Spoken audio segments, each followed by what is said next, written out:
o demônio que estava descarregando meu telefone por terra, viu? Tá vendo aí, irmão? É o demônio da falta de energia. Eu quero saber Cheguei se nem João em casa Batista ainda. era a reencarnação de Elias. Então, Elias Elias está sempre aparecendo no Novo Testamento. E aí, isso é o quê? Entendeu? Eu acho que é uma figura de linguagem, eu acho que é simbólico. A minha plataforma hermenêutica, exegética, me permite. Agora, quem não tem a minha plataforma exegética, se vira para explicar aí, os fundamentalistas aí, entendeu?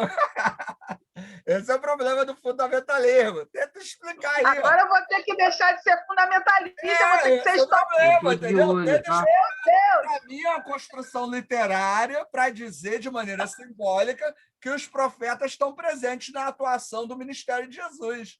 Agora, quem acha que Deus escreveu a Bíblia letra por letra, explica aí agora. Vai lá, Yancy, vai lá. Tô brincando. Gente, ainda vou desenvolver a minha tese fundamentalista. não vai chegar a lugar nenhum.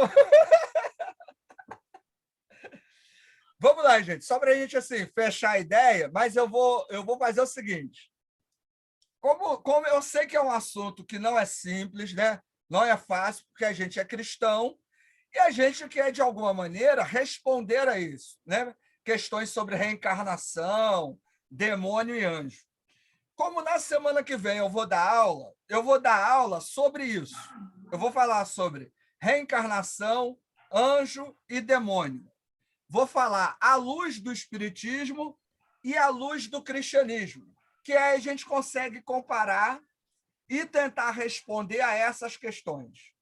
Agora, lembrando, existem questões que são fenomenológicas, que é um fenômeno, acontece e não tem como explicar. A Bíblia não vai ter uma resposta direta. Por exemplo, a experiência da Nancy. Olha, minha sobrinha viu a mãe dela, né, que morreu na casa dela. Como é que você vai explicar isso de maneira objetiva lendo a Bíblia? Não dá. Não tem nenhum versículo bíblico que explique isso. E aí, como que eu vou lidar com isso? E aí tem os caminhos. Questão médica, né? E aí uma questão espiritual também. Né? O crente pode ser possesso ou não? Né? Isso acaba entrando nisso. Se os espíritos existem, eles têm alguma influência sobre quem é cristão, sobre quem realmente é crente? E demônio? Demônio é uma entidade diferente do que os espíritos falam? Essas são questões que nem sempre são fáceis de responder quando acontecem. Não sei se você já participou de um ritual de exorcismo, né? Foi lá, orou para expulsar um demônio. Você está expulsando um demônio ou é um espírito de alguém que morreu, que tomou posse lá da vida daquela pessoa? Segundo o espiritismo, é isso que acontece. O espírito vem, entrou lá naquela pessoa e foi lá e fez a bagunça dela. Então, cada religião também vai ter uma resposta para isso. Agora, eu queria deixar claro o seguinte: nem tudo a gente consegue responder, porque nem tudo é uma questão bíblica, principalmente quando se fala de questões relativas à reencarnação, à presença de espíritos ou não. A espiritualidade judaica é muito diferente da nossa. O que a gente vê no Antigo Testamento e no Novo Testamento são perspectivas muito diferentes da que nós estamos habituados. A gente categoriza espírito entre anjo e demônio, né? Entre bom e mal. Dependendo da religião, espírito é espírito, ponto. A gente entende que depois da morte há uma vida.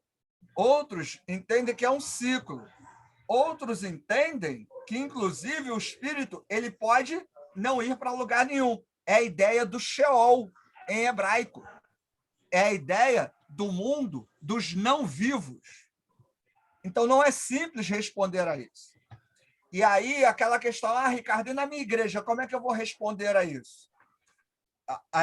eu diria o seguinte: se você na sua igreja está lidando com alguém com problemas espirituais, é acompanhar essa pessoa, é estar junto dela, né? Caminhar junto com ela, conversar, ouvi-la, tentar entender um pouco da história dela, porque geralmente questões espirituais estão juntas com problemas emocionais e psiquiátricos.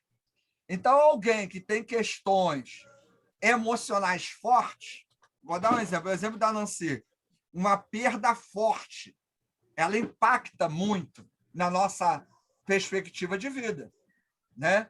Alguém que passa por processos de depressão constantemente, né, de ansiedade, ela pode ter uma perspectiva de análise, né, dessas questões espirituais diferente. Então, não é um processo simples. Então, vamos fazer o seguinte: façam suas perguntas, né, aí sobre essas questões. De repente, até pode ir me mandando ao longo da semana. E semana que vem, a gente vai falar sobre essa questão: reencarnação, anjo e demônio, à luz do espiritismo e à luz do cristianismo. E aí a gente vai tentando comparar e vendo o que é possível, o que não é possível. Vou logo dizendo, não tem uma resposta direta, objetiva para esse tipo de coisa, porque realmente é um assunto espiritual, né, que transcende a nossa realidade. Então, não dá para explicar. Eu posso explicar o texto bíblico, porque é literatura. Agora, essa questão transcende a nossa realidade. Então, realmente, não é fácil, tá? Quero ser bem sincero com vocês, porque tem coisa que realmente a gente não tem como dar resposta, tá? Se eu fosse um cara dogmático ali, eu ia falar, não, não é de Deus, é do diabo, tem que orar, tem que libertar. Eu acho esse tipo de resposta um pouco imatura e superficial, porque tem coisa que não dá para responder. Tranquilo, gente? Beleza? É uma experiência pessoal. Então, experiência pessoal é sempre difícil de você, né, avaliar, né? A gente não pode dizer que ela não viu, né? Eu não vi, ela viu e aí? Isso. Não pode dizer que ela não viu, não pode dizer que era demônio, é complicado, né? Agora, como lidar com isso? Aí a gente pode conversar. Isso aí eu posso, né? Ó, tem esses caminhos. É isso que a gente precisa entender. Não só o caso da Nancy, mas qualquer caminho, gente. A gente está aqui se preparando para os ministérios, né? Para ser professor, pastor, pastora, querubim, serafim, né? Seja lá o que você for da vida. Mas existem coisas que não têm resposta, mas que a gente pode aprender a lidar de maneira coerente, né? De maneira fundamentada, respeitosa, sem agredir o outro. Eu acho que isso a gente tem que aprender, né? É uma caminhada, tem que aprender, né? Não é simples. Professor Ricardo, Sim. nessa aula que você quer dar sobre anjos, demônios, né? Não entraria também a religião de matriz africana? Entra, Porque então, a gente vai porque as tentar avaliar entidades tudo ali, isso, entendeu? porque a gente sempre, pelo menos a gente aprende e considera as entidades ali dessas religiões demônios, né? Isso, E a gente, Não, eu no vou nosso falar também. universo cristão, é como você estava falando aí, a gente sempre acha que é demônio, né? Isso. E Vindo é deles complicado, né? É é difícil. complicado, porque a gente, por exemplo, você está dentro de um ônibus, dentro de uma condução, entra alguém lá todo De todo branco. lá de branco, lá todo. As pessoas não querem ficar perto, as pessoas têm medo e, enfim, eu acho Eu que fico tranquilo, não tem problema eu nenhum. também, É. eu também não tenho E aí, problema nenhum. beleza? Mas, Tranquilo? Tudo branquinho aí? exatamente. Então tá bom. Tá beleza? A gente vai falando. Aí vocês pensarem assim, poxa, eu pensei nisso aí. Coloca lá no grupo, e aí, de repente, se eu tiver um material, tiver alguma coisa, a gente acrescenta aí para essa aula aí, valeu?